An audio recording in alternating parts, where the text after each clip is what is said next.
Let me tell you about one of Breckenridge's most famous residents ever. This person was a successful miner, yet he became an environmentalist. Who is this person? This person is Edwin Carter. Edwin Carter was a miner turned naturalist who lived in Breckenridge during the 1800s.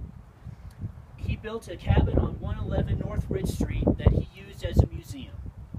The specimens from his museum became the foundation of the Denver Museum of Nature and Science. This is relevant to us because Edwin Carter was a local resident of our county. I am credible on speaking about Carter because I have researched his story extensively. First, I want to tell you about Carter's early residency in Breckenridge. Edwin Carter was born in Oneida, New York in June 1828. He moved westward, first to Iowa where he was a merchant, then to Pikes Peak in the gold rush of 1859. He became a very capable placer miner, mining for the loose gold found in stream beds, and in 1860 settled in Summit County. Carter began to notice the impact on wildlife, documenting genetic deformities such as two-headed animals that he suspected were linked to leaching toxins. He observed that the antlers of deer found in regions where the mine tailings formed acidic dunes were more likely to be misshapen. He realized that chemicals such as cyanide used in extracting its precious metals from ore were affecting the wildlife through air, water, and soil. He began to hunt and stuff local game.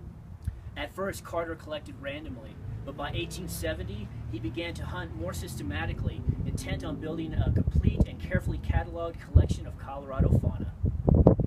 Carter traveled to Black Hawk, Colorado, near Central City, to learn taxidermy in order to preserve the wildlife he encountered in the area, and to collect examples of the abnormalities in several species. This important study became his life work. Next, let's talk about Carter building the museum and his taxidermy work. In 1868, Carter purchased 5 lots in Breckenridge. Then in 1875, he built the log cabin museum on 111 North Ridge Street with a unique 12-foot-high ceiling to house his specimens. The rough-hewn building stood several feet taller than most of the other structures in town in order to accommodate its spectacular contents. Now you can see his axe marks here on the wall of the wood here, because he built this place. The log structure building became his home, office, museum, and workshop. His collection grew to some 3,300 pieces, which were all displayed in his house. Carter accumulated vast quantities of the same species to compare species dimension, shape, and color, and to explore theories of natural selection on a very small scale. To understand how ptarmigans' plumage changed from season to season, he shot one every day for a full year, and then he stuffed all 365 of them and had them in there too. Next, I will talk about Carter opening his museum to the public. Rightfully proud of his collection, Carter began to guide visitors through his home in the 1880s. He never charged admission to his museum, which was visited by naturalists and scientists from many countries. He delighted in showing and explaining what he was learning about animals. The press marveled at his encyclopedic knowledge of the natural world and his unwavering aim to build a complete collection of Colorado fauna. Guidebooks and local newspapers urged travelers to see the collection, declaring it worth a trip on the scenic route of the Denver, South Park, and Pacific Railroad.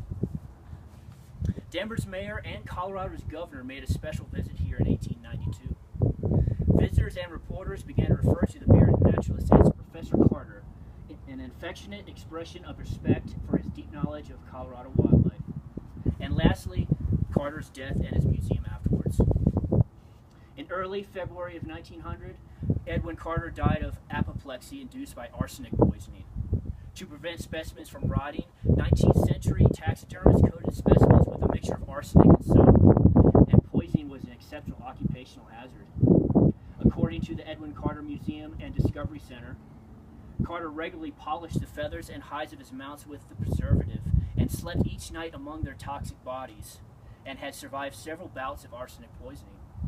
His Masonic connections were notable as he was honored as the first private citizen of Colorado to lay in state at the state capitol building in Denver and again in Breckenridge.